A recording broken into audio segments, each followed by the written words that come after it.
All right.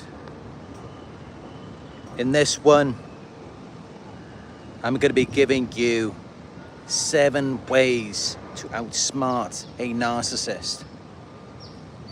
Because I know it can be very frustrating. It can be very irritating when they're constantly playing these games with you. You're left exhausted and confused, wondering what just happened, wondering what's going on. So this video is really just meant to clear the confusion for you and keep you out of the fog by showing you how you can beat a narcissist at their own game. So let's get into it with number 1. Stay calm and unemotional to starve them of supply. You've got to remember, it's all manipulation. It's all just to keep you under a spell, in a trance, in the narcissistic fog. Because by them doing that, they then extract energy, supply from you in the form of attention, validation, admiration. This is all supply. This is all them deriving things from you.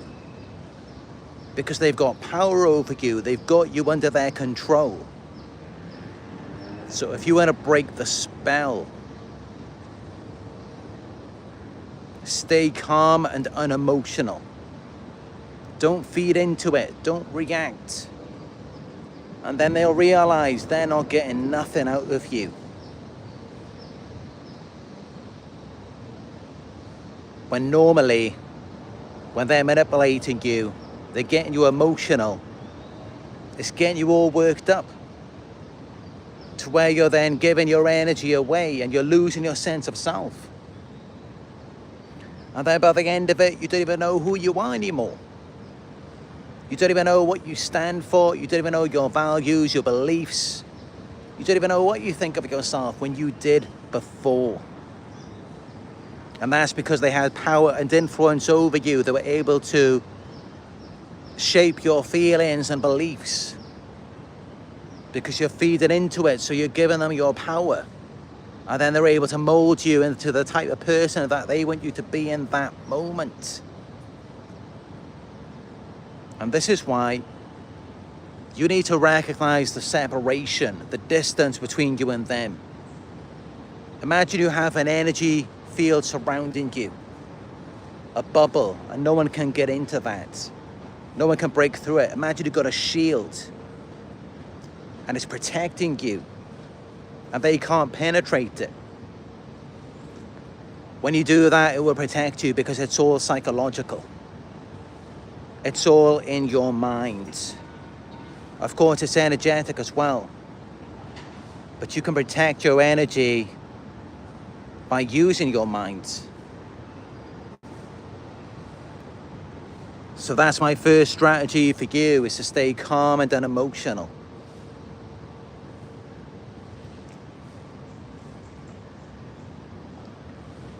I'm just out here enjoying this peach tea. You know how I like to do.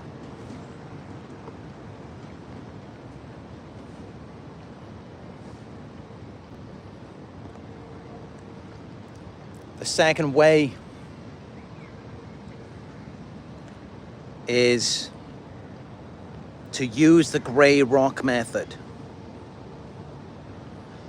Be boring and detached. Because of course, they're not expecting you to do that. So this is how you outsmart them. Because of course, you know, when they're pushing your buttons, they're not investing that energy for nothing. They're doing it because they're expecting to get a certain reaction out of you. They're expecting you to respond in a certain way, in a way that they would like, in the way that they have previously wired you. And, you know, this could be likened to an analogy that I've mentioned before, which is kind of like, if you imagine you're playing on your PlayStation, your Xbox, you're playing a video game, You've got the controller in your hands, and normally you push a button and you know that the character on the screen is going to perform a certain action. But what happens if you press that button and it doesn't do anything? Well, you might try and push it harder a few times first, but then if it doesn't work, you might just get fed up of it. You might just switch it off. And it's the same thing with a narcissist. They will likely get bored after a certain amount of time if they're pushing your buttons and they're not getting the response that they want. They're not getting that type of reaction that they are looking for. But you do have to be careful when you're using the grey rock method, because sometimes they may ramp up the abuse. If they're not able to condition you into the state, into the way of behaving that they would like you to be, that they would like you to operate from, if they're not able to do that, then, as I mentioned, they may just push the buttons even harder. They may try and push different buttons. Or they may just throw the controller at the wall. They may just throw the controller at you. This is what they might do. Because they're just doing anything they can to get a reaction. So if one button doesn't work, they will push another button. If the buttons don't work, they'll just throw it at you. Anything to get a response. Anything to get you to submit. Anything they can to dominate you. This is what they do. And this is why you have to be very careful when you use the grey rock method. But usually it is proven to work that if you go grey rock, if you act dull, boring, uninteresting, like a rock, then they may just leave you alone. They may just go off and find someone else who's easier to manipulate, because they can't get those reactions of you anymore.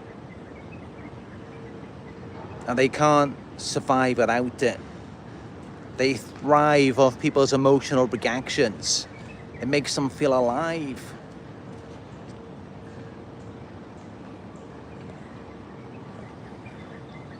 The third way to outsmart a narcissist is to set firm boundaries and never explain yourself. Narcissists like to test your boundaries. They like to see what they can get away with.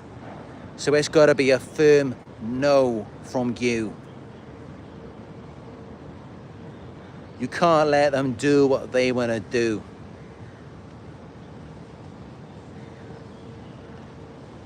And don't even waste your time trying to explain yourself to them. They don't care about what you have to say. They don't care about what you want. It doesn't matter to them. All they care about is themselves.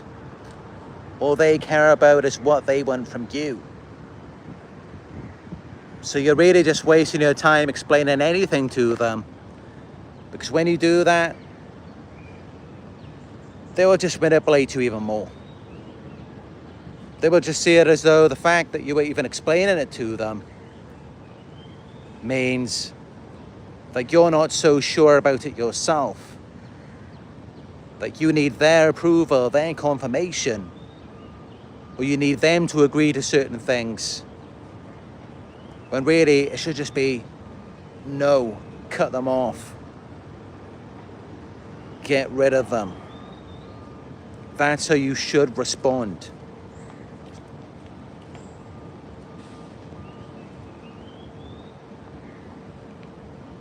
The fourth way to outsmart a narcissist is to respond to their manipulation with neutral questions. So instead of going with it, agreeing with it, or going against it, being rebellious, being oppositional, instead of doing either of those things, be neutral. Ask neutral questions.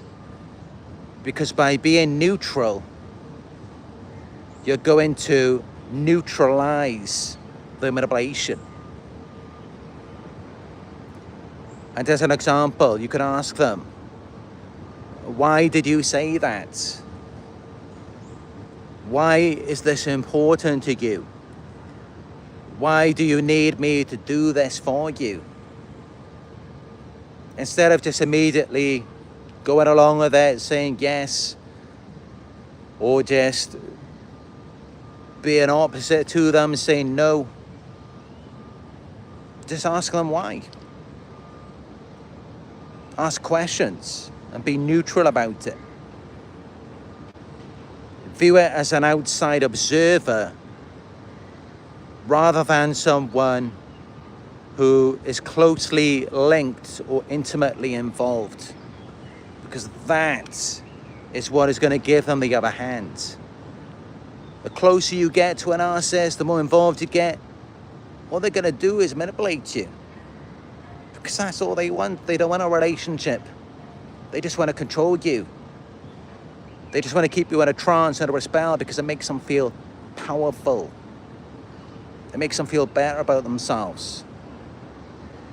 Because deep down they feel completely powerless, helpless, and that is why they crave power so bad. Because they haven't got any. But this is how you take your power back, by viewing it as an outside observer rather than someone who's a part of it. And you know what can help?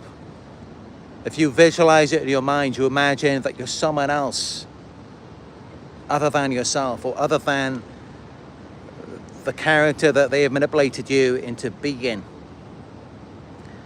So you can just imagine in your mind that you are an interrogator, a police officer. You could just imagine that you're a Narc Survivor. Imagine you're me in that interaction, and then respond to it neutrally rather than being a part of it, rather than being involved. But what I will say is be very careful, because those who are higher on the spectrum, those who may have antisocial personality disorder, sociopaths, psychopaths, they're going to be a bit more clever than that. So they're going to catch on, and they're going to see. They're going to be studying you a lot more in depth, and they may pick up on it in their minds. So you're using a different tactic, a different strategy. You're trying to pull away from the manipulation, the brainwashing. You don't want to do what I want you to do. You don't want to be out of my control. They're going to tap into that, and they're going to try and sync with you, synchronize. Kind of like the boy band NSYNC. You know, like you're their little puppet, and they can just make you do whatever they want, and then call you crazy and blame you for everything. So it's kind of like that. So they will read into it, and you know, they won't be attached to it. They will be separate if they are higher on the spectrum, especially if you're dealing with a psychopath. They're just going to observe, and then they're going to detect, oh, so now you think you're an interrogator. You think that you're a police officer. You think that you're a Narc Survivor. And that's how you're managing to detach from the brainwashing, the manipulation in this moment. And then they will try and mirror you. They will try and synchronize to you in that way, to keep you under the spell, to keep you in a trance, to keep you trapped in their game. That's what they will try and do, because they don't care about anything other than your attention, other than having control over you. And what's the best way to get control over someone? Break their integrity, break their values, their belief system, break it all apart. Turn them into the exact opposite of who you know they are. Because that person is going to have all of the power if they have their integrity, their authenticity. So instead what they do is they twist everything. They pull everything inside out. They pull your personality inside out. make you the opposite of who you are, so that you don't even know which way is up anymore. And then you're completely under their control because you're not you anymore.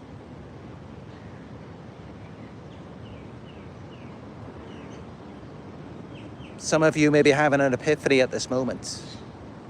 Some of you may be having an awakening. And yes, I can validate it. Yes, I can confirm that it is true. They don't care about anything. They know exactly what they do. They know who you are. They know that you're not the person that they try to make you into. They're fully aware of that. Of course, they have to be aware in order to manipulate and control you. They have to be aware of it in order to do it. And yeah, this is even the case even when they try and make you engage in reactive abuse. They try and make you violent. They get you all wound up. They get you to do crazy, stupid, foolish things. Even putting other people in harm's way because they don't care about anything other than themselves. They don't care about your family, their family. They don't care about their own children. They don't care about anything. People who do this have no values, no integrity. They have nothing. They have nothing to lose, and that's why they engage in these types of behaviors. That's why they play these games. You really think someone's going to play games with people's lives if they actually care or value anything? Of course not.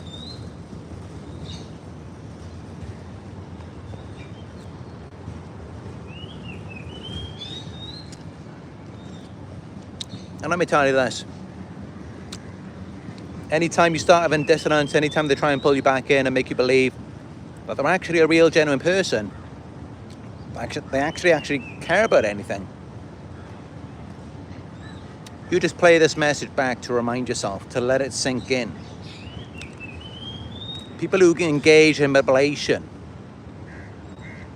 people who brainwash you, they use these tactics. They don't believe in anything. All they care about is validation, power, and they will do anything to get it. And they don't care what it is. They will do anything to get the result that they want.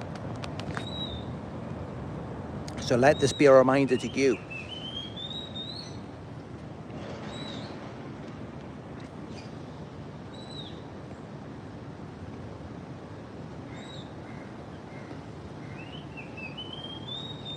So the fifth way to outsmart a narcissist.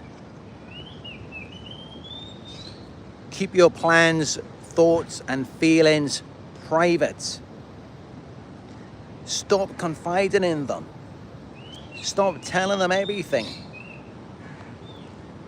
Because like I said, they don't care about you. They don't care about anything. All they care about is power and control, validation, narcissistic supply, and they will do anything, sacrifice anything in order to get it. So anytime you're telling them about what you would like, what's in your best interest, your dreams, goals, ambitions, your fantasies, this is the worst thing that you can do. Because you're just feeding into their manipulation.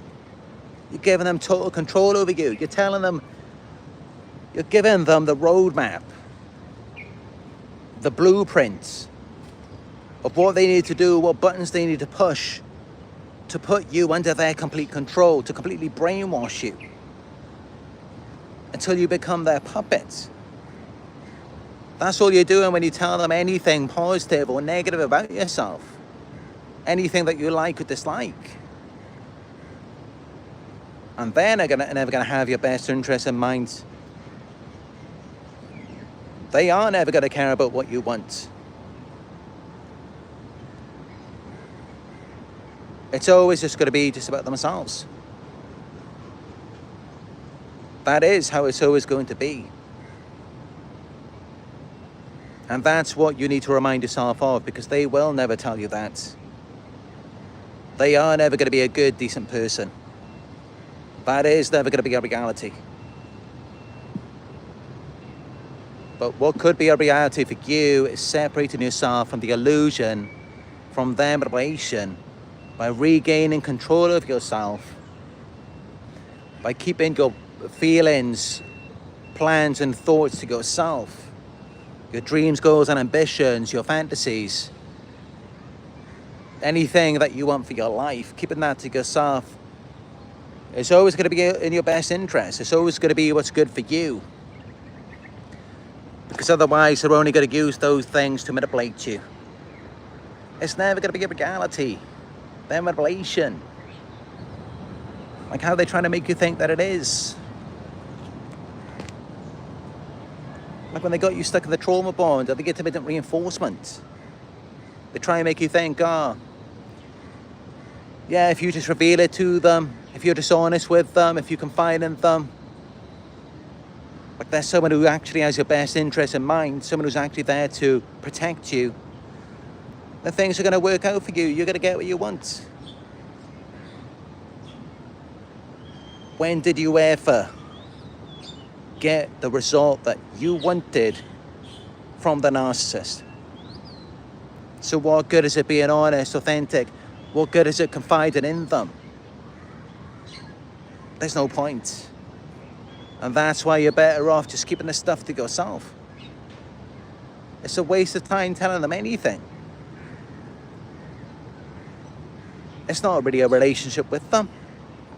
They don't really care about what you want. It's just all about themselves. And, like I said in the last point, in any moment, they're trying to tap in to where you are in the mind, and sometimes they give you suggestions to pull you this way, that way. Whatever way is going to be easiest in that moment for them to be in sync with you. Because they are trying to create a bond, a connection, to steal your sense of self, your self-awareness, because they don't have any of their own. Or they don't want it, because then they would have to feel like a bad person in that moment. Then they wouldn't get to feel so good about themselves. And this is why they're trying to deprive you of your self-awareness, your sense of self. And of course, yes, they do this through their manipulation. It's all to... it's kind of a paradox. It's kind of a catch-22 in a way, because, they're manipulative, they're deceptive. And they have to continue on that path. They have to continue being manipulative and deceptive to hide the monsters that they are. Because if you genuinely knew that this person is a manipulator, someone who's deceiving you, in most cases, you're probably not going to be holding on. If you're getting nothing out of it.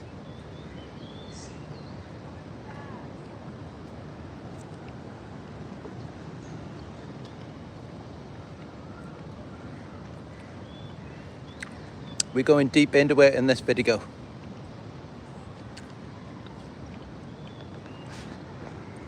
We're going deep and we're going raw. Because I know many of you, you probably don't understand the full inner workings of it. You don't understand how it works, how it functions, how it operates. And this is a big part of the awakening, of regaining the awareness, by understanding how it works. Because otherwise you may feel a bit insecure about it, because you don't really know so much about it. But the more that you gain the experience, the knowledge, then you start to feel more secure about the manipulation. Because ultimately you then realize that it's very little to do with you. It's all just about them quite literally rewiring your brain in certain ways by breaking the flow, using suggestibility, presenting certain stimuli to you, and getting you to react in certain ways. And also simultaneously using other stimuli at the same time to kind of provoke you into a certain stage, whether it's fear, shame, wherever it may be. So they're kind of training you to respond to the manipulation. And yes, often in ways that you never normally would.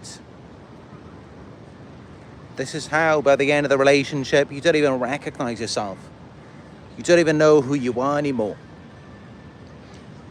And some survivors, they even engage in reactive abuse when they were never normally that type of person. This is how this happens.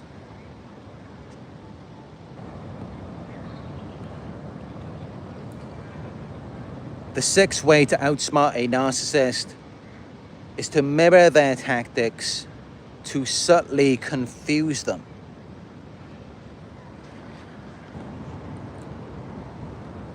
So this all begins by having the awareness of what they're trying to do. And once you've got the awareness of it, you can then mirror it. You can then reflect it back to them. Because this is how they get that control over you. It's that they're using certain tactics on you. And sometimes it can be the fear or the shame that this is being done to you. You don't want to accept it. That this person has power and advantage. They're exploiting you. You don't want to accept that you are associated with that. So then sometimes you pull away. You withdraw from it. But actually, no, what you need to do is go into it. Go into that space. Don't run away from it. And then mirror it back to them. So as an example, they may be belittling you. They may be acting sarcastic. So you can mirror them and use sarcasm back at them. And they will detect it, and it will then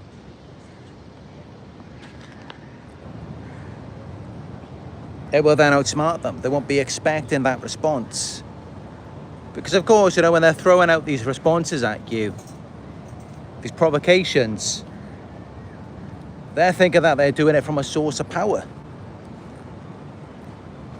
So they're not expecting you to throw the same thing back at them. And it kind of resurfaces their shame in that moment because, you know, of course, the fact that someone has to engage in manipulation, someone has to be inauthentic, someone has to deceive you,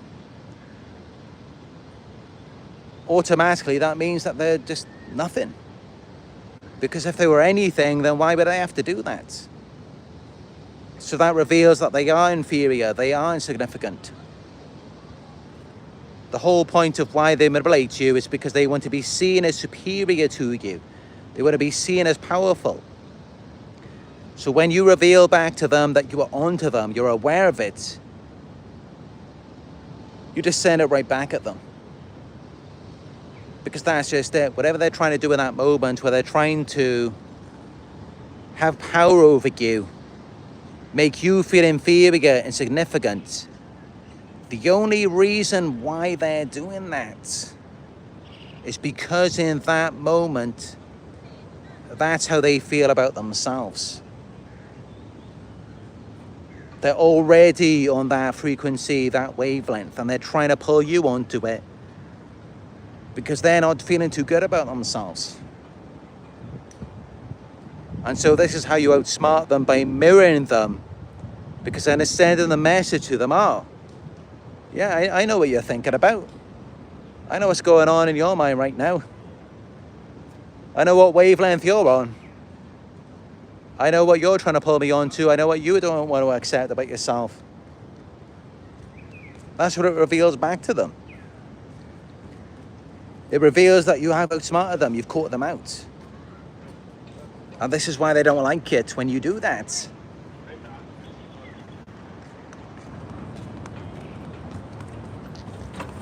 That's it, let's go. But yeah, it's a very powerful way to outsmart them. This way. Is to subtly just mirror them right back. Because a lot of times it's kind of like, you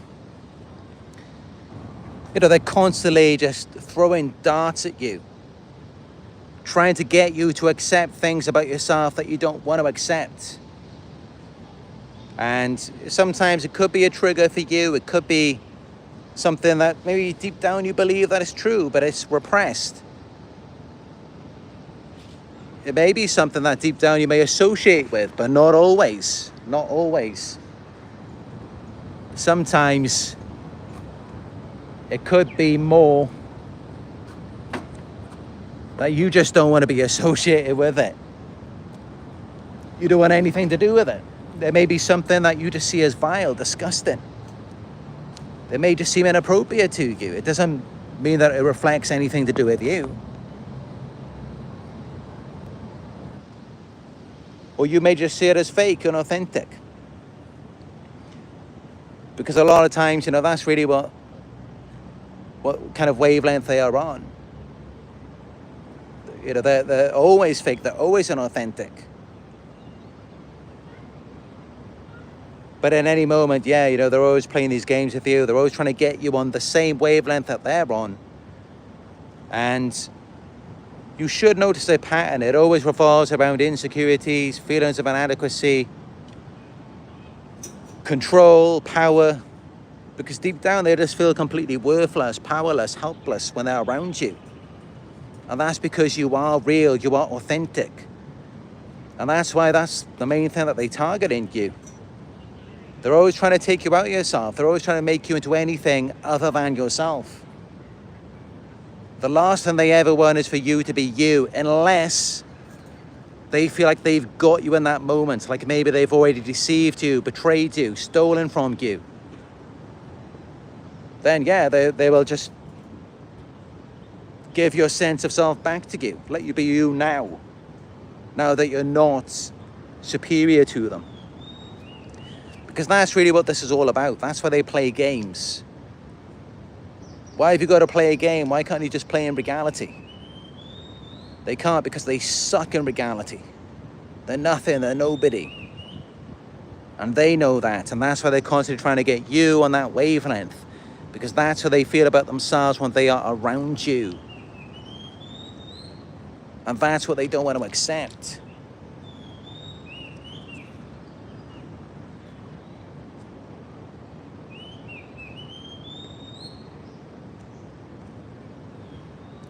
The seventh way to outsmart a narcissist is to walk away with indifference. And that is the ultimate power move, because the whole point is that they're manipulating you, trying to bait you into something, trying to get you to feed into it. And they think, if they push this button, it's going to get you hooked. It's going to get you attached to them. It's going to be something that confuses you, that you can't figure out. And that's another thing, isn't it? It's not always about your insecurities. It could just be something that it just seems so random, out of the ordinary, and you can't understand it. And so that keeps you hooked, because you just want to know, why did you do that? Why did you say that? You just can't figure it out, and you're left seeking closure from this person. Even though it may not be anything that you're insecure about. It may just seem so random, so just out of the ordinary. So you're trying to figure it out. But if you just walk away, that reveals your power. It shows them just how powerful you are. But you remain detached, but you have the ability to just forget about them. That's what really shows how powerful you are. It shows that they have no hold over you, no influence. And that's all that they really want, is the power and influence, and not for anything good.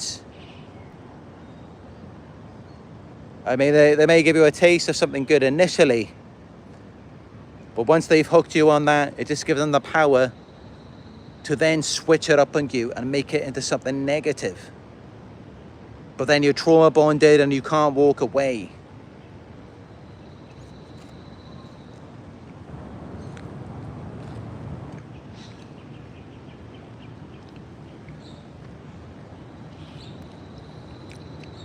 The sun is so strong today. Really strong. Got a view of the towers here. Patronus Towers.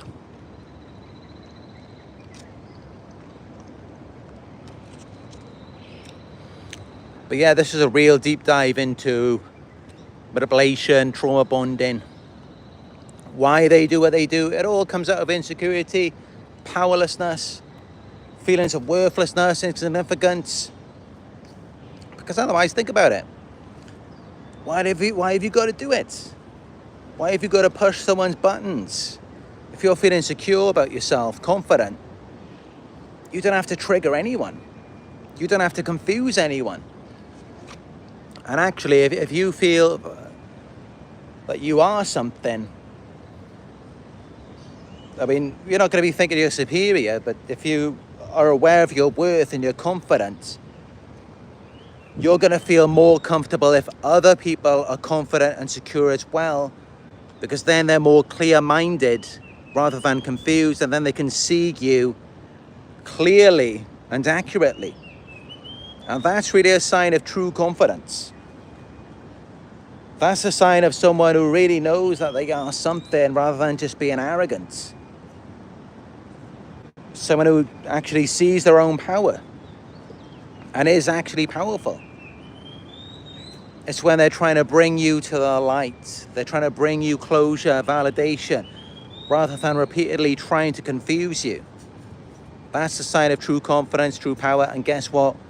They hate it. They can't stand it. You show your true power to a narcissist, they will walk the other way. At the very first meeting, if they know they can't manipulate you, confuse you, distort your perception of things, they're not going to want anything to do with you. Because that's the whole point. They don't want you to see them as they actually are. Not while you're seeing yourself as you actually are, because it's not even worth it for you. And that's the whole point of why they use the manipulation. That's the whole point of why they deceive you.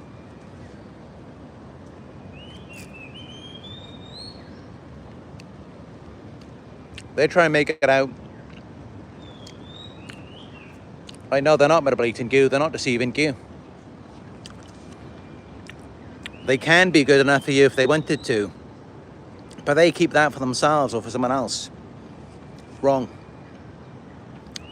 If they really felt that secure and confident, they would be throwing energy at you. That's what they would be doing. They would just be giving it away for free. They don't, because they're in a mindset of scarcity. They haven't got enough, not even to take care of themselves. And of course, that's the point. That's why they need sources of supply. That's why they need to manipulate you in the first place. Because they are inadequate, they are deficient. They can't even manage themselves, and just look at them. They're like children stuck in adult bodies. And that's really how we got to look at them. You know, you got to think, how could someone like that ever take care of you? They can't even take care of themselves. And that's how you got to see it. And that's what they don't want you to know. And that's why they manipulate you. That's why they run these games on you. But yeah, you don't have to worry about that anymore. Because now you have these 7 ways to outsmart these narcissists. But what I will say is be very careful. This is why we talk about going no contact, walking away. Because they will find moments, they will find ways to get you. When you're in a moment of need, a crisis, or even, as many of you may notice, when you're focused on something. Let's say you're focused on a certain task or activity. Maybe you're working on your computer. The narcissist will always be there in the background. And it's always the same thing. I'm sure many of you will have noticed this. It's like they always got to be in your peripheral vision. So they're kind of behind you, but in the corner. And if you look into it, there's a reason for that. It's a part of our evolution. This is how we survive, is by seeing things in the corner of our eye. So you could be working on your computer, the narcissist will be there in your peripheral vision, behind you, but just about where you can see them. And they got their arms in the air and they're just yelling at you, sending you into fight or flight, distracting you, taking you out of focus, breaking the flow. That's how they hypnotize you. And, you know, especially when you're focused on something already, when something else is occupying your attention, that's when you're most vulnerable. That is when you're most vulnerable. And so you do have to be very careful, because they're always looking for ways, they're looking for openings. How can they get in? And yeah, to summarize it, it really comes down to this. They're not happy, they're not satisfied in themselves, in their own bodies. This is why they want to possess you. They want to have control over you, because it's much more fun than having control over themselves. And yeah, that's just a quick way to summarize it. They're not happy in themselves, so they manipulate and control you to feel better about themselves.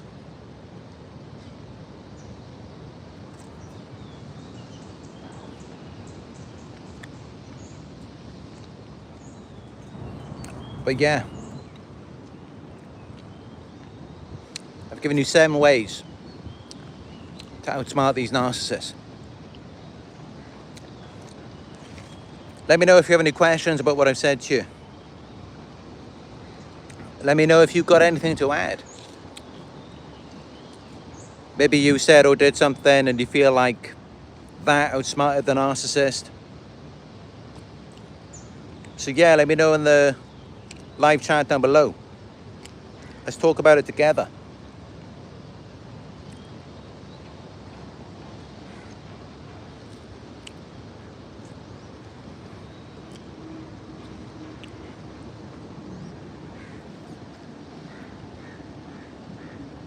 But honestly, I find it pathetic. Grown men, grown women playing these stupid games. It's like, grow up. But this is what they do.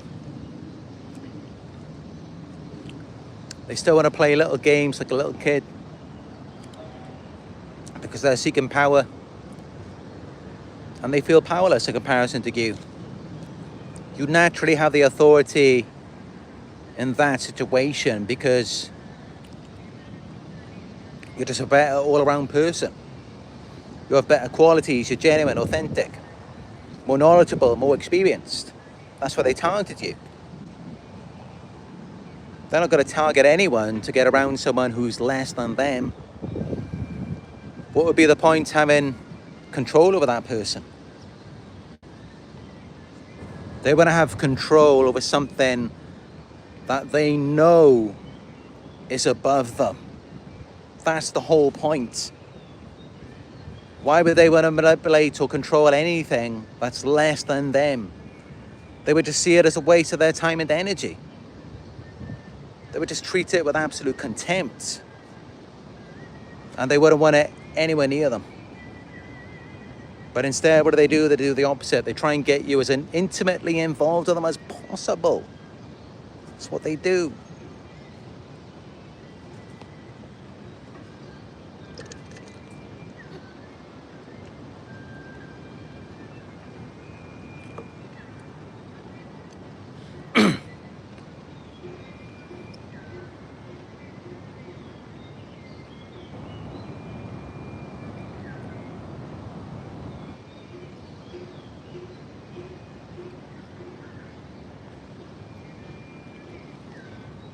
John Tracy says, first meeting, yes, no contact is your protection when you're onto them.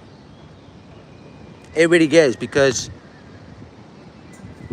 you know, when you get involved with them, all they're going to do is play these games, and they're going to try and brainwash you, get you to think different thoughts than you would normally think.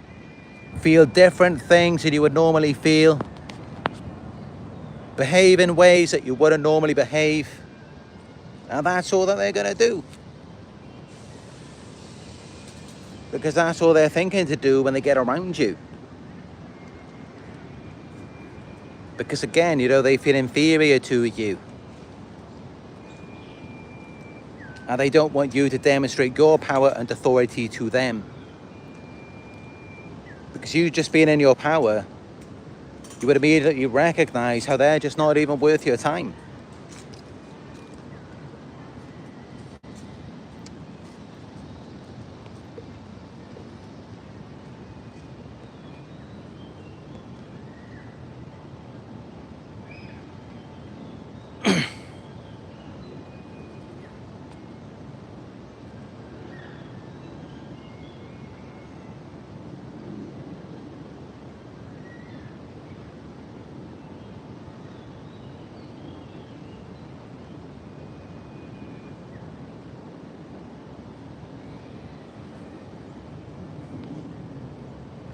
Sentinel 87 says yes, and the second they get a reaction, they like to revel in it and act like they got one over on you and say how you reacted is the real you. Yeah, that's it. That's what they do. And they'll bring it up again and again, and they'll keep trying to pull you back into that same state, that same condition again and again, because it's childhood trauma. Whatever they're trying to do to you, whatever state they're trying to provoke you into, they already went through that themselves and they never resolved it. They never got over it. So they want to make you into them. They want to use you to medicate them temporarily in that moment. Because them seeing you, they're looking at you as someone who isn't deserving or worthy of that treatment. Someone who would never normally or naturally have to go through that. That's why they do it to you, particularly you. This is why. It's because it's different. It's like you normally wouldn't experience that. They see it as a challenge. So if they can get you to think that way, if they can get you to think that there's a problem with you, then they really feel powerful. They don't feel that powerful if they're just doing it to someone who's that way anyway. But they feel like it's deserved and it's warranted. It's like, who cares? They don't feel like they got any power in that situation. But when they're doing it to someone who's normally going the opposite way, the opposite direction, and then they pull them back into this, to them that demonstrates their power. Because of course, power is directing someone's behavior and the course of events.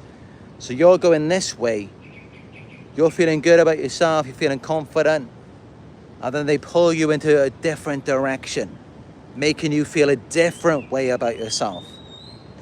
And this is how you know when they're running these games on you.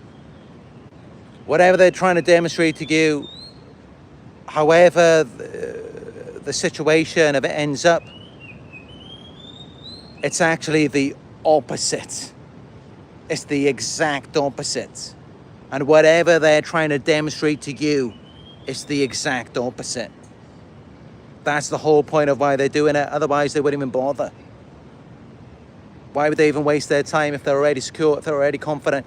It's the opposite. It always is.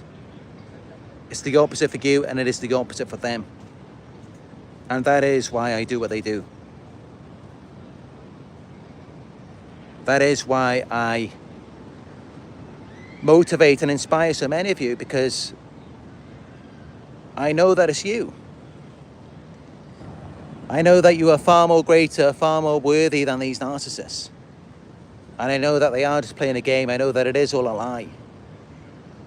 And that's why I'm so glad to be on your side. And that's why I would never want to be anything like them. Because it's all fake. And that's really the best way to sum up a narcissist, is a fake person. Just like psychologist Ross Rosenberger said, narcissists are not real people. They're the opposite of everything they present to you at the beginning. They're the opposite of what you're looking for. And you're the opposite of what they're making you out to be. Crazy, isn't it? But this is how it is.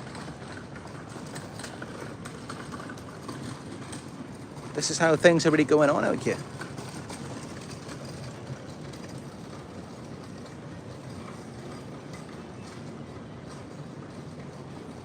Look up narcissistic projection. All they do is project onto you and try to get you to believe things that are not even true. Things that are more true about them than you. And that doesn't mean that they're true in the exact same way. But like as an example, they might try and paint you as manipulative, exploitative, when actually, you know, all along the entire time, that was them. They are that way. They are manipulative. They are exploitative. Maybe not in the exact same way. But they are that way towards you. There's your evidence. That's them. That was always them. It was never you. You are the opposite of how they painted you out to be. They are the opposite of how they display themselves to you. And deep down they know that. It brings up so much shame. This is why there's so much manipulation, deception, brainwashing, smear campaigns. This is why they do all of that. Because deep down there is a lot of self-hatred. And they can do that to you. They can make you hate yourself. But it is unwarranted. There's no reason for you to not like yourself. Because you are everything that is the opposite of what they are. You're a good person, a genuine person. You're real. Of course you are. That's what made you susceptible to the manipulation. If you weren't genuine, if you weren't authentic, if you weren't a good person, if you were a narcissist, a villain, a psychopath, or whatever they made you out to be, you would have been susceptible to it. It wouldn't have worked on you. So this is how you know that none of what they're saying is true. And that's the whole point. That's what makes it so addictive for them. That's what makes it so powerful. That's what makes them feel so good. It's about turning you into the opposite of who you actually are. That's what gives them that sense of power and control. They don't get any power or control over trying to make you into who you are. It doesn't even make any sense. It's all about turning you into the opposite and portraying themselves as the opposite of who they are. That's what makes them feel powerful, attractive, desirable. For us, it's when we are authentic, without outside interference, when we're just being ourselves. That's when we feel like we are our best self. But that's just it. They don't want you to be your best self. Because they're not their best selves and they never will be. And they blame that on you. It's almost like you just being you just coming around and being confident. It's like an insult. It's like an attack on them. Because deep down they already know that they're fake. They already know that they're lies, they're frauds. That's why. So don't ever let them make you blame yourself for that.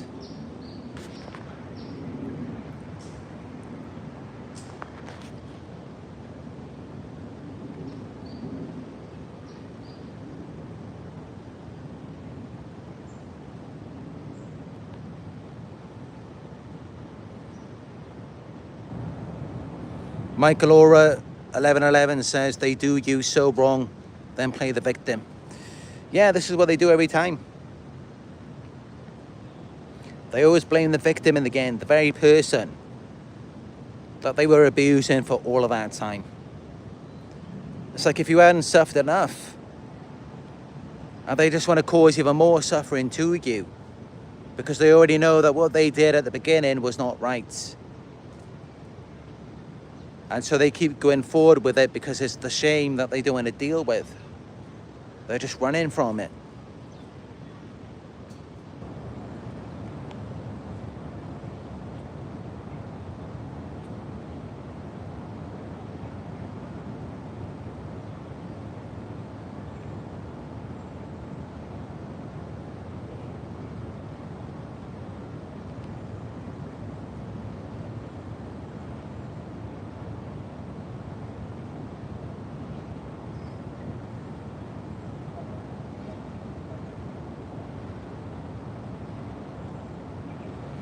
First meeting says it's easy not to be trauma bonded.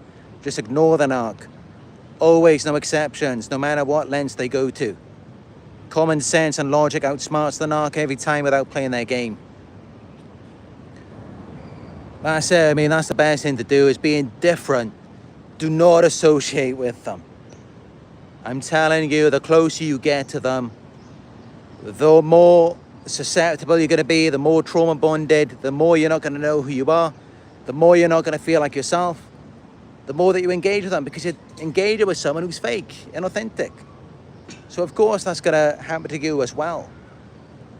You're going to lose touch with who you are. And especially if you are intimate with them, that's when you're really going to experience the full effects of the trauma bonding. That's when they're going to have their most power over you.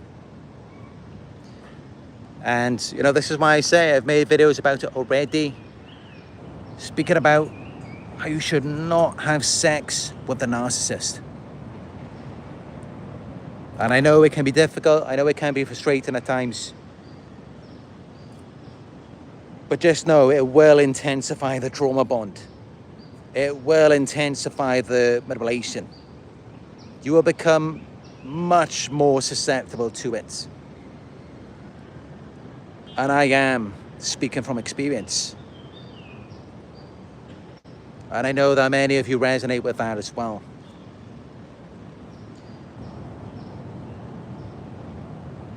But if you do stay celibate, you will be much more in your power. You will have much more control over yourself, and they won't be able to pull the wool over your eyes.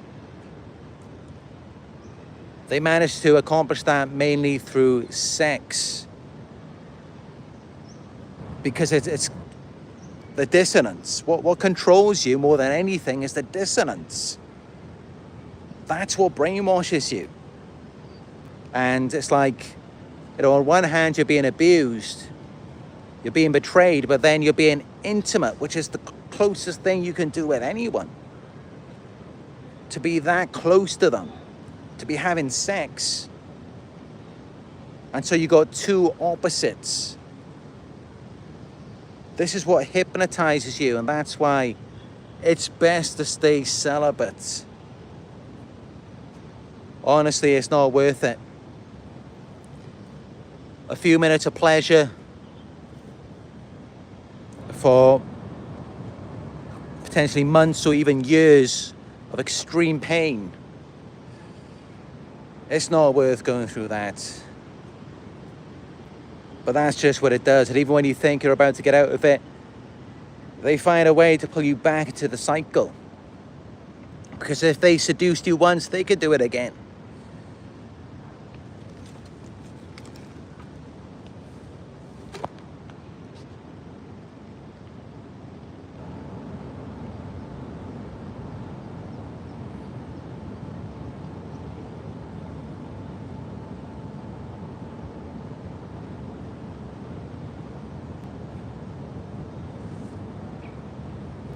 Michael Aura 1111 says, the audacity of these reptiles.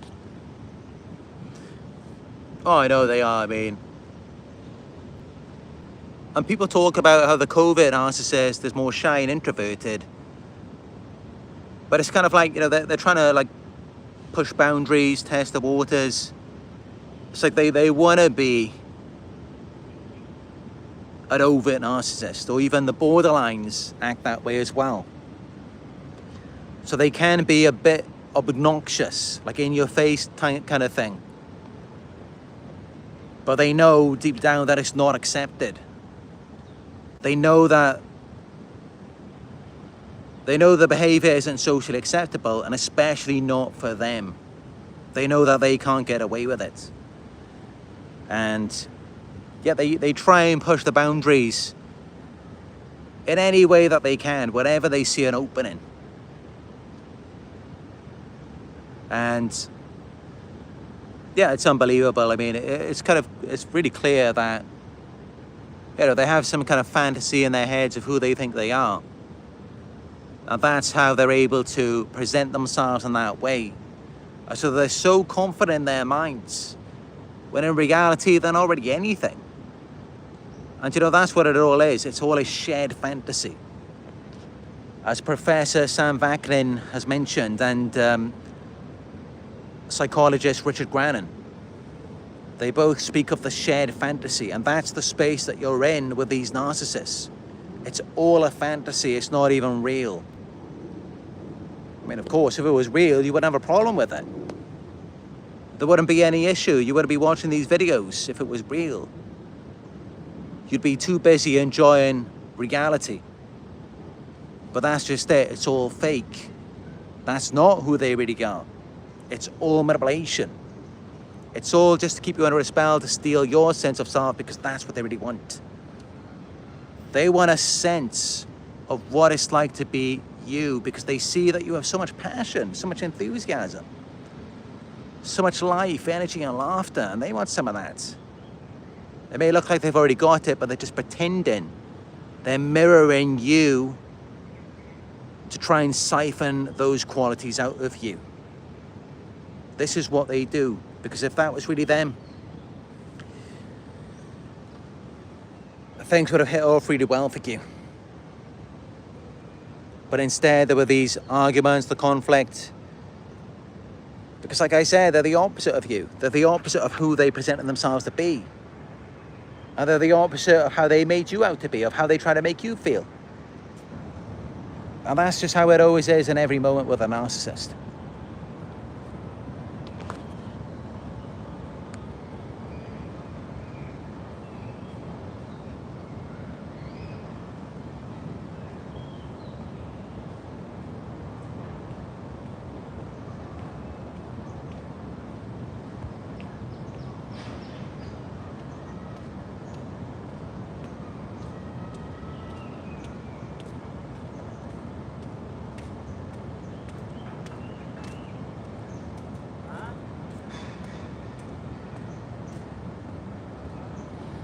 Sentinel 87 says, just know that the evil they create is definitely haunting them when they target you. It's why they attack so much. That's it. That's just it. I mean, of course, there's something going on inside of them. They're experiencing some form of dissonance themselves by being in your presence. So they're seeking validation, reassurance from you to try and relieve this confusion that they have about themselves, because, you know, narcissists, in their childhood, they were told on one hand they're perfect, on the other hand, they're a piece of shit. And this could have been what they were told in their family, and then the other message was in school or on social media. So they've got these two conflicting beliefs. It creates this dissonance. And then that's why they act in this way. This is why they manipulate you, because they're trying to get you to validate this illusion, because it is an illusion. They're not perfect. And at the same time, you know, they're not completely worthless either. They are somewhere in between. But they go back and forth between these two paradigms, because these are the messages that were fed to them in their childhood. And yeah, if you ask them, they might tell you, no, I don't really think that I'm perfect. I don't really think that I'm nothing. They might say that they think they're somewhere in between, but that's just what they're saying. It's not what they really feel. They will tell you anything, whatever they think sounds normal. But yeah, this is what happened to them in their childhood. They were given these two conflicted messages. It created cognitive dissonance. And that's what they're living with. That's why they manipulate. That's why they need sources of supply to validate it. And this is why they then turn against you. They devalue you, discard you. Because the conflicting messages are coming back up again. The inner critic is telling them that they're no good, they're worthless. That's why they turn against you, because they're already on that same wavelength in any moment. It doesn't matter what you see from them, how they portray themselves to you. That is the underlying message that is playing out in their minds. And that's how they're then able to project that onto you. So that's how you got to look at it. It's got nothing to do with you. It has everything to do with them. It's how they feel about themselves.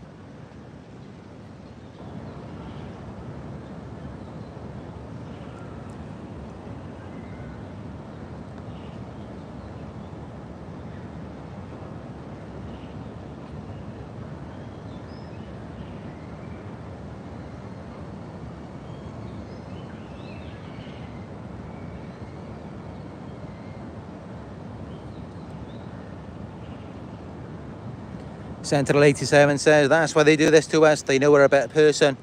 You are a better person, of course you are. For a start, you actually care, they don't.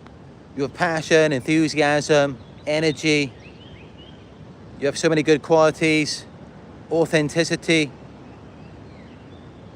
You have all of the qualities that make it possible for them to manipulate and exploit you.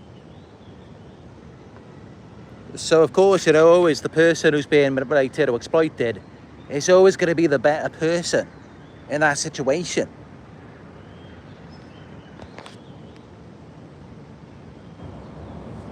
The George says everything is an immature game to them. Oh, it is. They're just like children that never grew up. They have an arrested emotional development. But sometimes they want to be the child, sometimes they want to be the parent.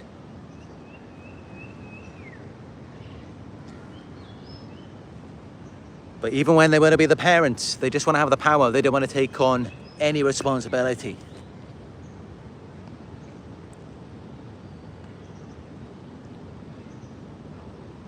Bill Hunter says being an empath is a blessing and a curse. Yeah, it can be a curse, but only when you're around certain types of people. When you're around narcissists. When you're around good people, it's a blessing.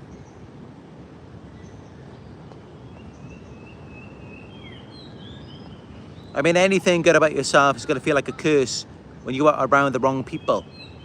Because they don't share those same qualities, those same values, they're nothing like you. And so, of course, it's not going to feel good around them.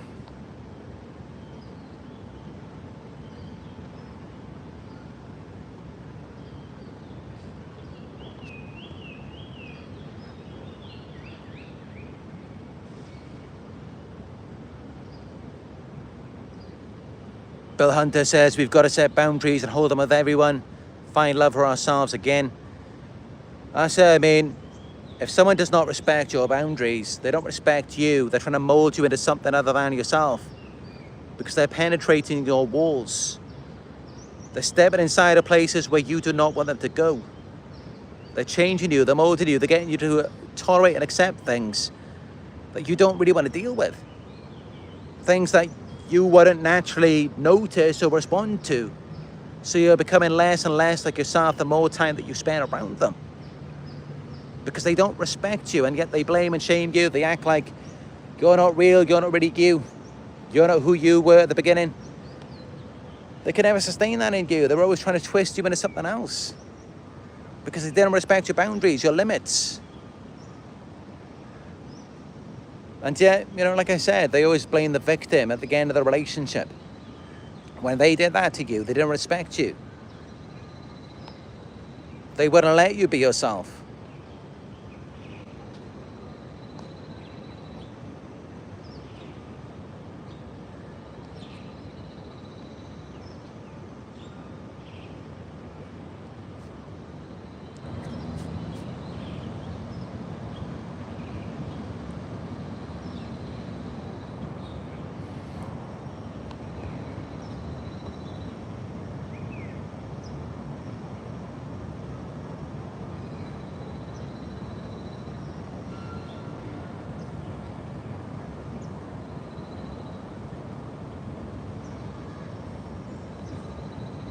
I'm very grateful for this good conversation in this live video today.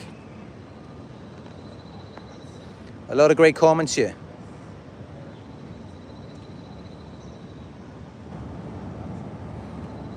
Aaron Michael says, I have no idea how they look themselves in the mirror.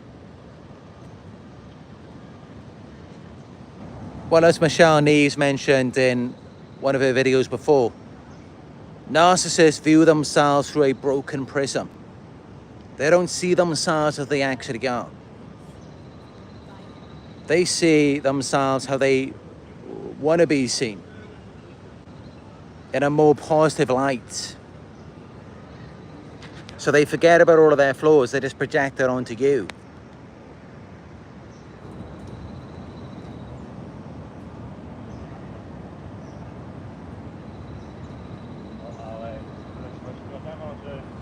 Shay says they're exhausting to deal with. The longer you're away from them, the fog will lift.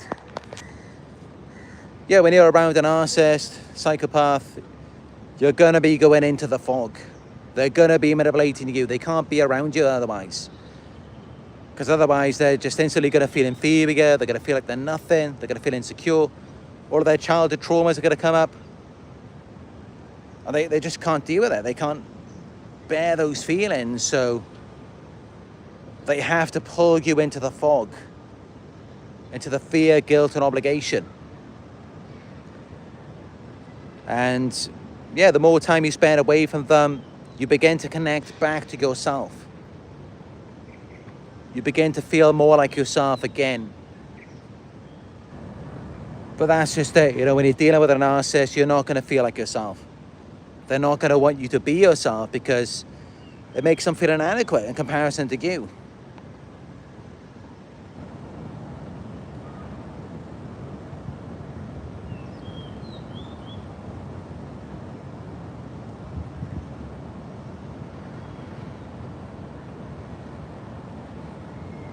Aaron Michael says it's like they actually think they're just going to get away with their antics.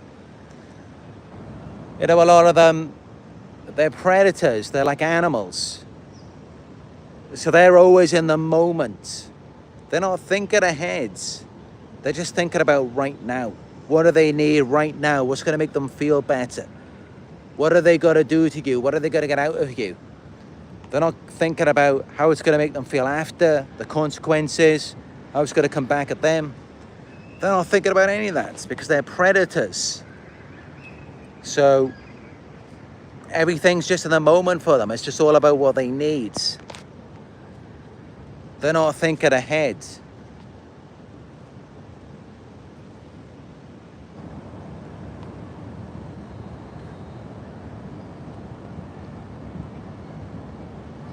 So Bob Vagana says these kinds of people never admit the truth. Yeah, that's completely right. People who are on the spectrum, narcissists, psychopaths, one thing they all have in common is the denial. Other than extreme psychopaths, they may just come out and admit it. And they may be so completely delusional that they think that what they're doing is right. And these are really the psychopaths at the highest level of the spectrum. They will do things in broad daylight and not see anything wrong with it. But most of the narcissists, they're going to be aware that what they're doing is wrong. So they're going to hide it, they're going to deny it. And they're never going to admit the truth. They're going to take these lies to their grave. Their entire life is just fake. It's all a lie because they never admit the truth to themselves or to the person that they did things to. It was never brought to the light.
Bill Hunter says, I get nauseous around them now.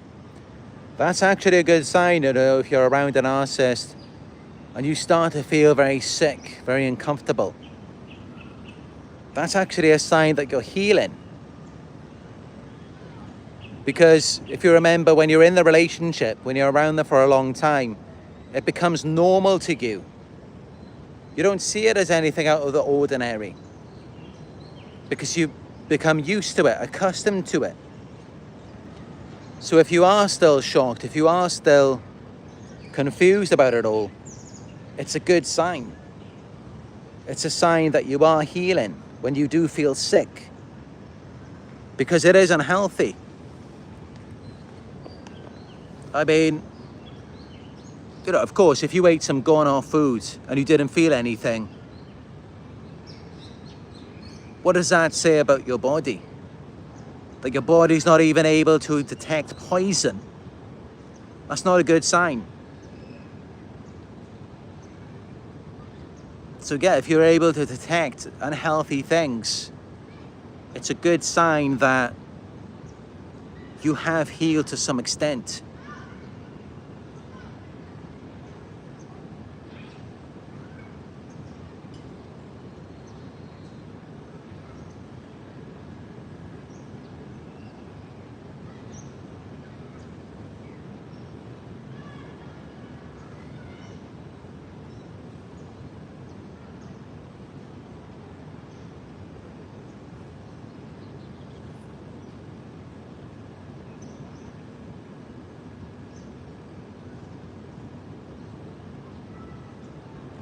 PB says, how can they argue about the same thing over and over and never reach any type of agreement, resolution, common ground, anything?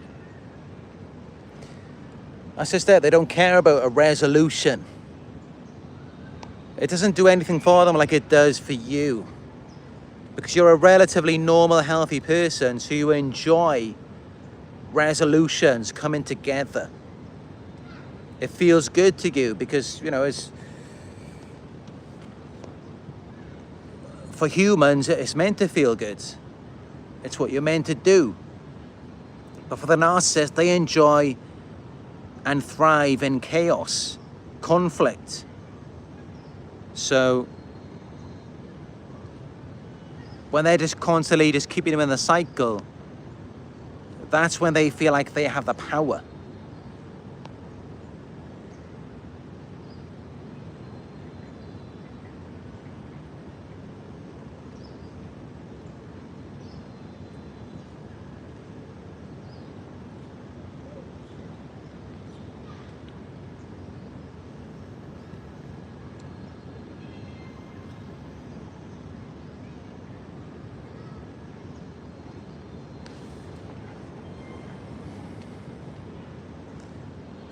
Yeah, that's right. They will argue with your goals, your boundaries, anything to do with you. They'll act like they know you better than you know you. Because they're trying to have this authority over you. They want to have the authority over who you are. When that's meant to be you, you're meant to define who you are. But they want to take control of that because they have no real self that they can be in charge of. And that's why they typically align with you.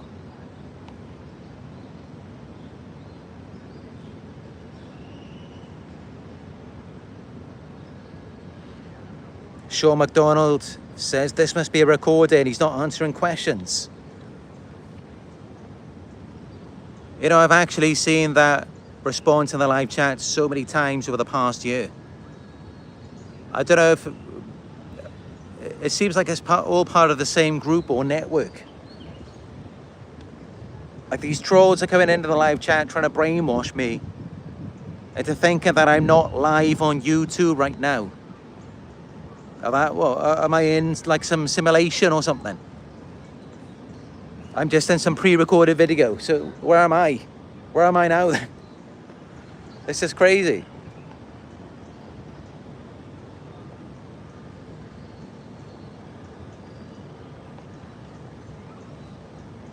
But that's what it can be like, you know, when you're dealing with these narcissists, you're around them long enough, they will pull you out of your body. You wouldn't even feel like you're in your own body anymore. They literally steal your sense of self. They steal your self-awareness because they hate themselves. They can't stand themselves. They don't want to be anything to do with themselves. They want you. They want to jump into your body. They want to feel like what it's like to get a sense of who you are. And of course it makes sense, because how did you feel before you got involved with them? You felt good. They didn't. They played the victim.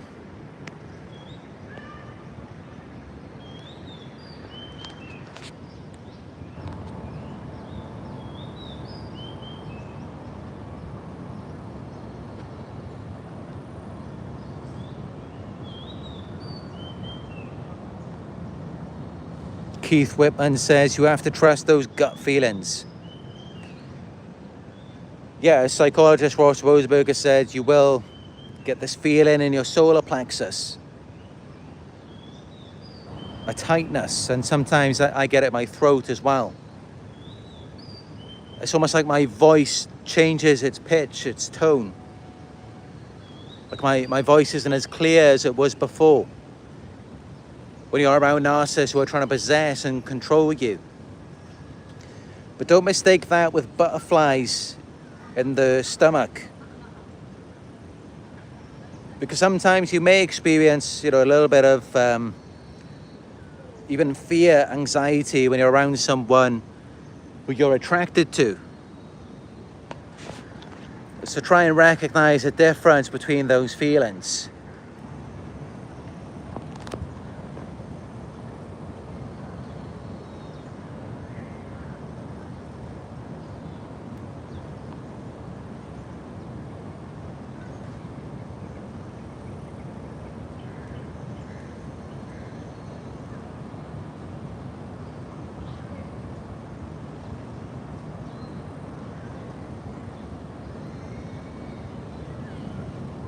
If you're finding this video helpful so far, give it a thumbs up.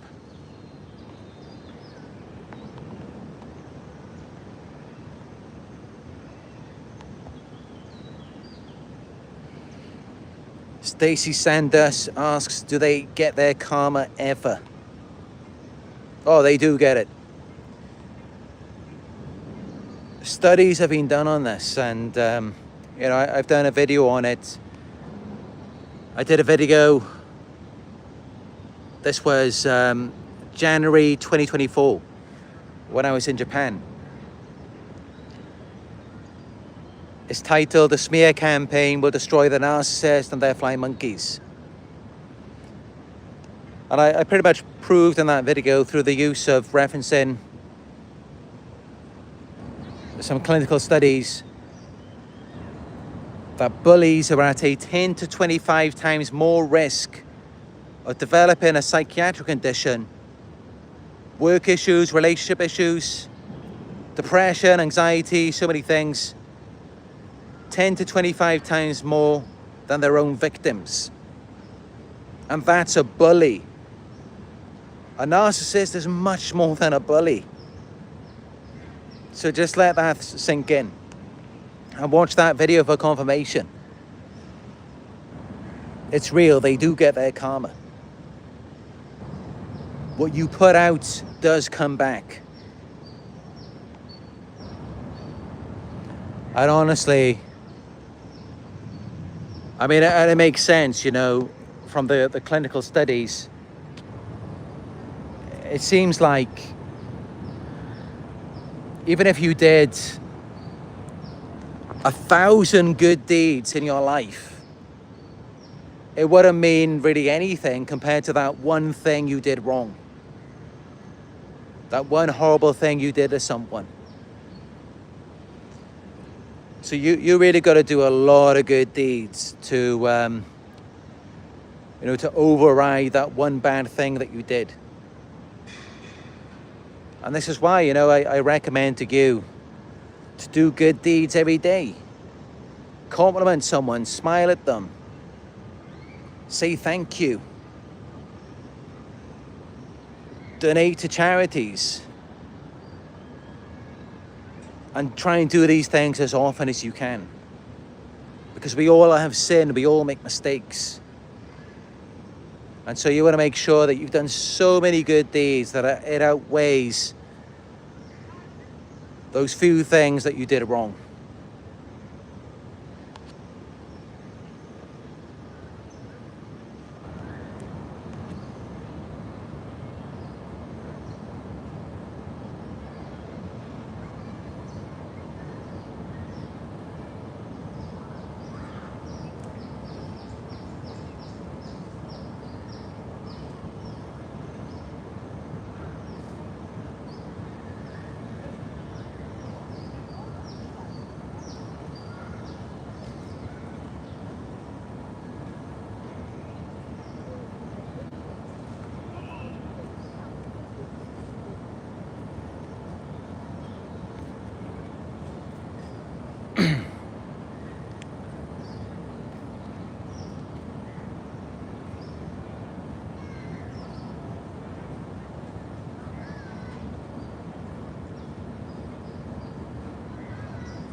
Thanks for the donation, PB. Really appreciate it.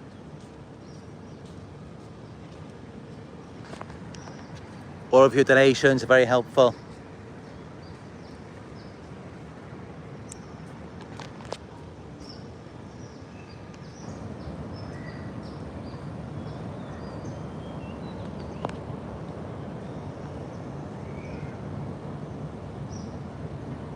Marchik Vandermeer says, I've been targeted. At that time, I did not know these kinds of people existed. I know, that's the crazy thing about it. I never knew that people were even like this. Like when I was a child, I thought people were generally nice. But of course, I did see some things. Like when I was in school, I remember my teachers, they could be abusive at times. But I was always made to feel like everything was my fault. And then waking up and realizing that no, it's actually these people who are bad. And yeah, there's people like this everywhere. There's people who go around targeting people, bullying them. People like this are everywhere in the world today. And here's the funny thing about it.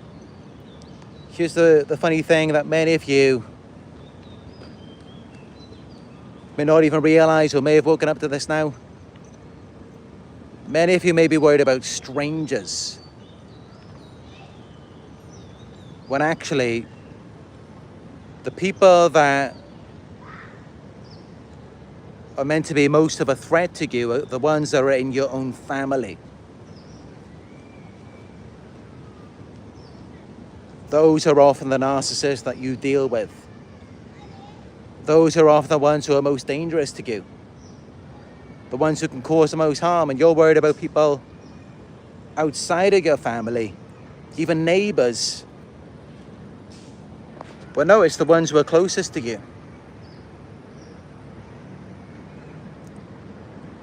And of course, for many of us, it took us a while to figure that out. Like you may have been told as a child, don't talk to strangers. And then later in life, you may have woken up and realized the narcissists were in your own home. And maybe the strangers, they were the people who could have protected you. But yeah, these people are everywhere. And it's crazy, they have these networks. They go around harassing people. I mean, I've lived 36 years of my life. No one ever told me about any of this. I was never made to target anyone.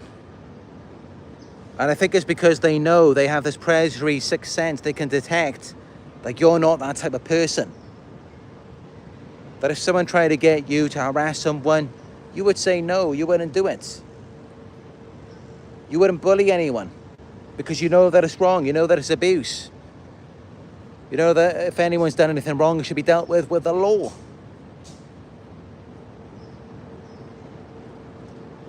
And that's how you know the types of people who do these things, they are criminals. They are, because they engage in criminal activities. And that is something that good people do not do. I mean, you know, you might make a mistake when you're younger or something, or when you were unaware. But at some point, you're going to wake up to it and you're going to try and be better. But these people, they never learn, they never change. They just keep doing the same thing again and again because they believe that they're right. They're delusional. They think that they're special. They're entitled to harass people, break laws, including laws that have existed for thousands of years that are linked to God's religion. I mean, you know, this is very serious stuff. There are reasons, you know, why these laws exist. And it's not always just something that we have created. But that is what these people don't want to understand. And yeah, there is a price to pay for all of this. I mean, for one thing, like I mentioned, you know, those studies in my video, the smear campaign will destroy the narcissist and their flying monkeys. But it goes much deeper than that. But of course, there's so many other things that even I don't know. And yeah, this is really damaging stuff.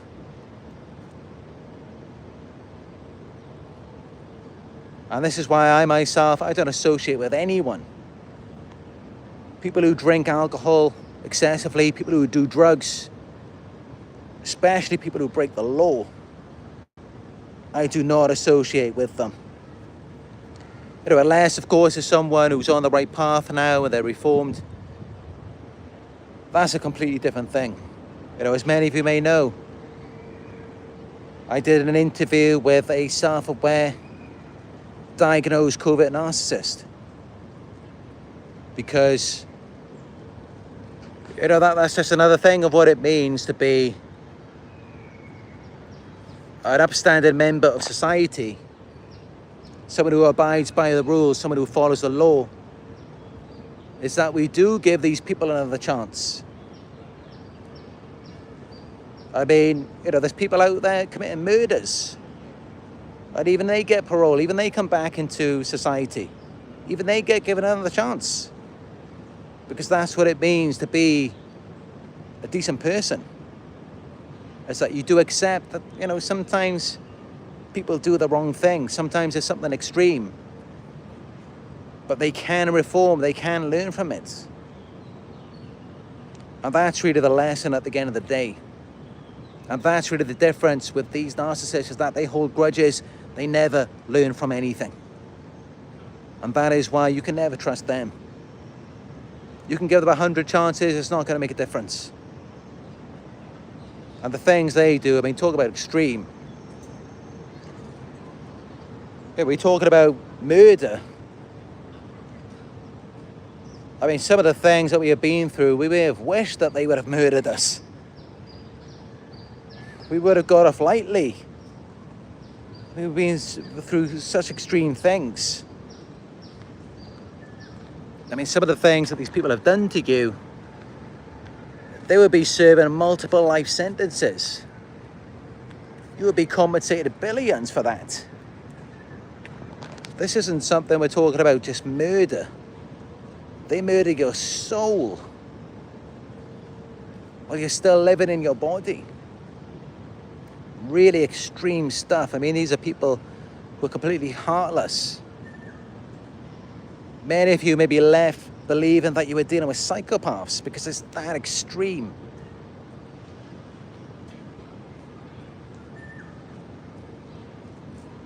But you know, this is what drives me to make these videos every day, by knowing that there's people out there who are going through this, and I just can't stand to see anyone in pain. I mean, even I myself, I'm a vegan. I don't even eat meat. Because I am against any kind of cruelty, especially to animals.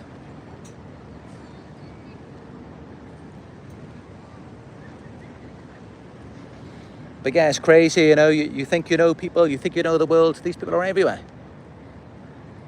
These people are going around, they're completely fake, pretending to be something they're not. And it's like, no, why didn't you come out and show me who you are? Why didn't you reveal yourself? But no, they won't do that because they know they're no good. They know that what they do is not socially acceptable. And, you know, it's pathetic that we live in a society like this, where these people just walk around, they do these things, and then they just go and carry on their lives.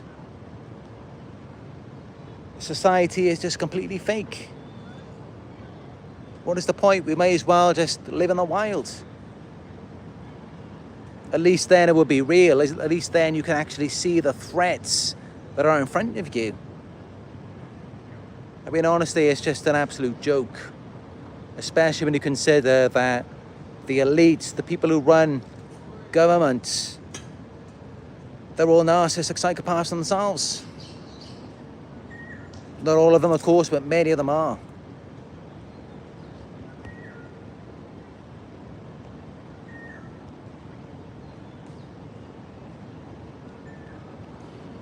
This is why I'm just all about change. I mean, you know, as you may have noticed in my early videos, I was talking about governments as well. And I was hoping, you know, I'm going to have an impact on the world.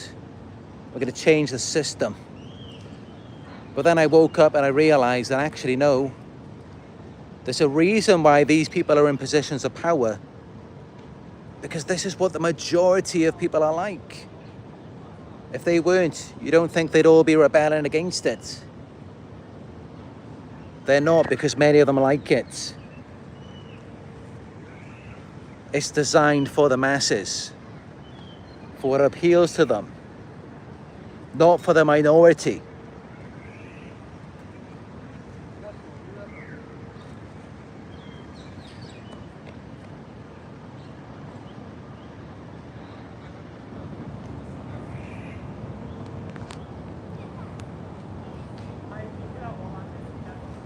But yeah, it's like, you know, what Ralph Smart says of infinite waters.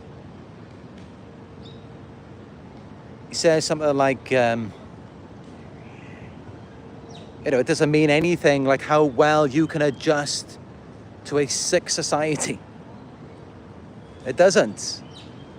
If you can succeed and thrive in society today, it doesn't really say anything about how great you are or how healthy you are. So, you know, it's no surprise that many of you are going through things. You're dealing with narcissists. You're healing. I mean, of course you are. Because a relatively healthy person struggles to adjust to a sick society. And that's just how it is.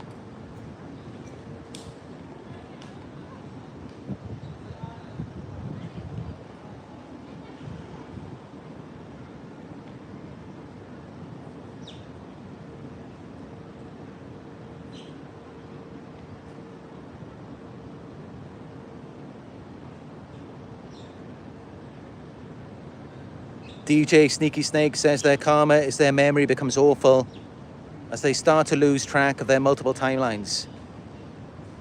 Yeah, that can be a thing in some ways with narcissists, is that they lose the memory of the good things because they're primarily negatively focused, so they don't remember all of the good things you did for them. What they do remember is all of the bad things that you were meant to have done. Those are the things they never forget. And, you know, that's why they're all so miserable. Well, as for us, I mean, typically we remember the good things. We remember all of the few good things that they did. We have those vivid memories in our minds, but we tend to forget the bad things that they did. This is typically how it goes for abuse victims. But yeah, narcissists, they have a brilliant memory when it comes to remembering things that you were meant to have done. They seem to remember these things with such good accuracy.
Just looking through your comments on here.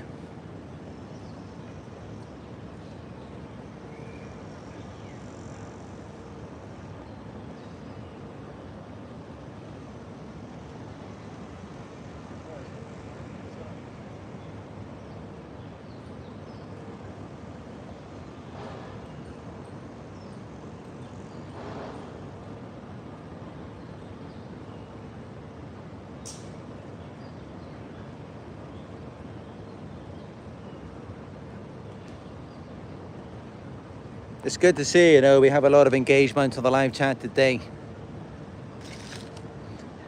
This is what it's all about, our community. People with like minds.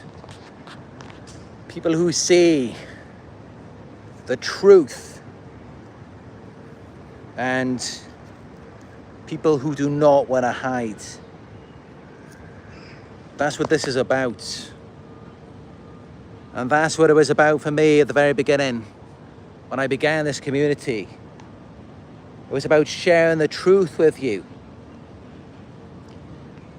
And, you know, that's why I'm so happy and so proud of all of you who are here, and you get to share your truth with everyone here as well.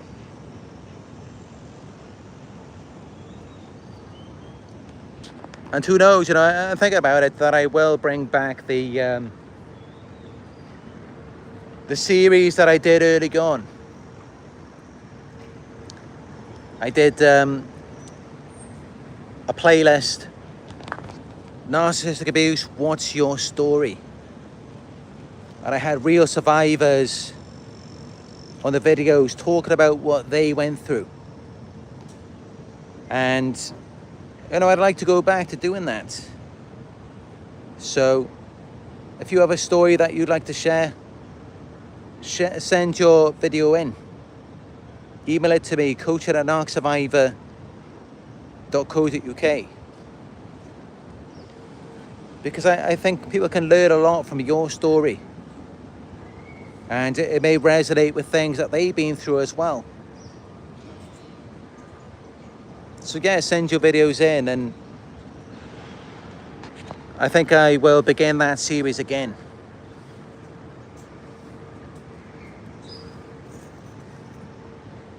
And especially, you know, if it's something shocking that you went through, because people love to hear shocking stories. And you know, if that helps to get it out there, then great, because you know, I'm sure many of you want to be heard. You want your story to be out there. It's very validating. And, you know, it's normal to want that as a victim, as a survivor.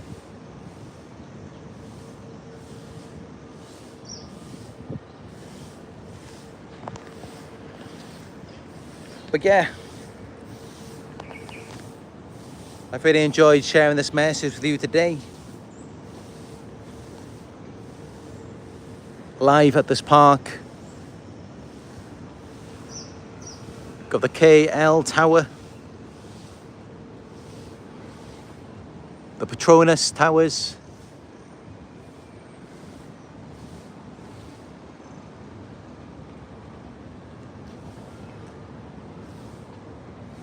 drop a message in the comment section. Let me know what you thought of this video. Let me know if you've got any questions. Let me know if you know another way to outsmart the narcissist. I'd love to hear from you, and let's get the conversation started. And give this video a thumbs up if it was helpful for you. If you're new here, subscribe, click on notifications so that you will be notified when I upload a new video or go live again. There will be a new video premiering in 11 hours. It's going to be at 2 p.m. EST.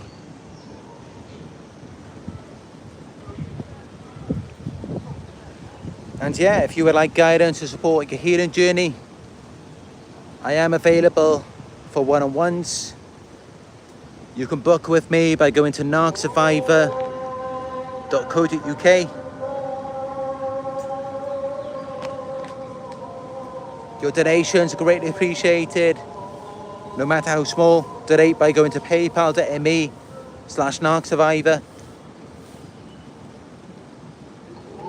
And also, I got some short videos and quotes on my Instagram. Follow me, it is Narc Survivor YouTube.